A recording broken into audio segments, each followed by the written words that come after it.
আসসালামু আলাইকুম। হাজির হয়েছে খুলনা ইউনিভার্সিটি এবং বঙ্গবন্ধু শেখ মুজিবুর রহমান বিজ্ঞান ও প্রযুক্তি বিশ্ববিদ্যালয়। প্রথম মেরিটে কত দূর গেল এই নিয়ে কথা বলবো, চলুন শুরু করি।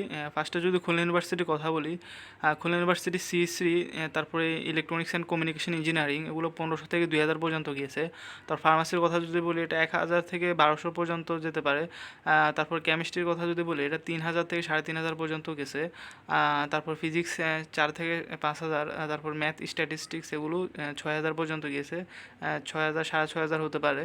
তারপর ইউআরপি, এটা মানে আরবান অ্যান্ড রুরাল প্ল্যানিং, এটা 7000 পর্যন্ত গিয়েছে।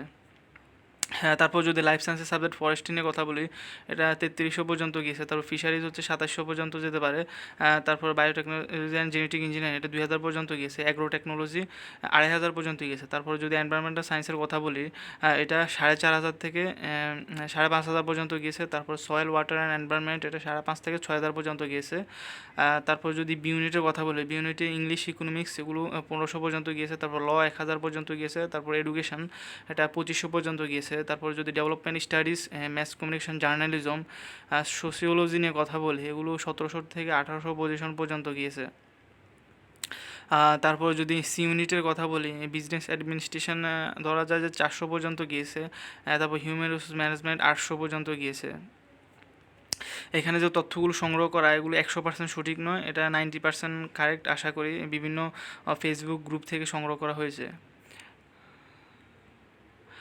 তারপর যদি বঙ্গবন্ধু শেখ মুজিবুর রহমান বিজ্ঞান ও প্রযুক্তির কথা বলি, আচ্ছা এখানে প্রবলেম হচ্ছে যে এখানে বিভিন্ন সাবজেক্টের উপর আলাদা আলাদা সাবজেক্ট ওয়াইজ মার্কস কাউন্ট করে থাকে। এই জন্য আসলে এটা খুবই ডিফিকাল্ট বের করা যে কত পর্যন্ত গিয়েছে। তারপর আমি একটা আনুমানিক হিসাব করেছি, এখানে ভুল থাকতে পারে, আপনারা ভুল হলে কমেন্টে জানিয়ে দেবেন। তারপর ফার্মাসির কথা যদি বলি, ফার্মাসি 7000 থেকে 7500 পর্যন্ত গিয়েছে। তারপর সিএসসি 14000 পর্যন্ত গিয়েছে, এই দুইটাই ঠিক আছে। আর তারপর বায়োটেকনোলজি অ্যান্ড জেনেটিক ইঞ্জিনিয়ারিং, এগুলো 10কে পর্যন্ত গিয়েছে, এটাও ঠিক আছে। তারপর বোটানি, সাইকোলজি, এনভায়রনমেন্ট সায়েন্স, এগুলো 12000 পর্যন্ত গিয়েছে। তারপরে এগ্রিকালচার, ডিবিএম, ফিশারিজ 12 থেকে 14000 পর্যন্ত যেতে পারে। তারপরে কেমিস্ট্রি, ফিজিক্স 12 থেকে 13000 পর্যন্ত যেতে পারে। তারপর ম্যাথ স্ট্যাটিস্টিক্স হয়তো 18000 পর্যন্ত গিয়েছে। তারপরে এই ইউনিট থেকে যদি ইংলিশ, ইকোনমিক্সের কথা বলে, এগুলো 14 থেকে 15000 পর্যন্ত গিয়েছে। তারপরে আদার যে হিউম্যানিটিস সাবজেক্ট, এই ইউনিট থেকে এগুলো 16000 পর্যন্ত গিয়েছে। তারপর যদি বিবিএর কথা বলি, এই ইউনিট থেকে বিবিএ 15 থেকে 16000 পর্যন্ত যেতে পারে। আর আর্কিটেকচারে আপনারা জানেন যে আলাদা করে পরীক্ষা হয়, আর্কিটেকচারে 35,000 এরকম যায় প্রতি বছর, 35,000 পর্যন্ত গিয়েছে।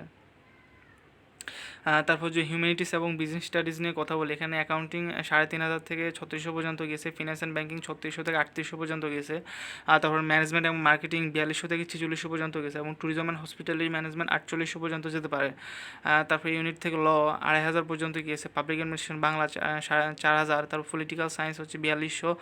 সমাজবিজ্ঞান হচ্ছে 4500। ইন্টারন্যাশনাল রিলেশনশিপ হয়তো 4000 4500 পর্যন্ত গিয়েছে। তারপরে ইতিহাসের কথা যদি বলি, এটা 5200 পর্যন্ত গিয়েছে। এই তথ্যগুলো কালেক্ট করতে অনেক পরিশ্রম করতে হয়। সবাই সাবস্ক্রাইব করে পাশে থাকবেন। আজকের মতো এখানে বিদায়। আসসালামু আলাইকুম।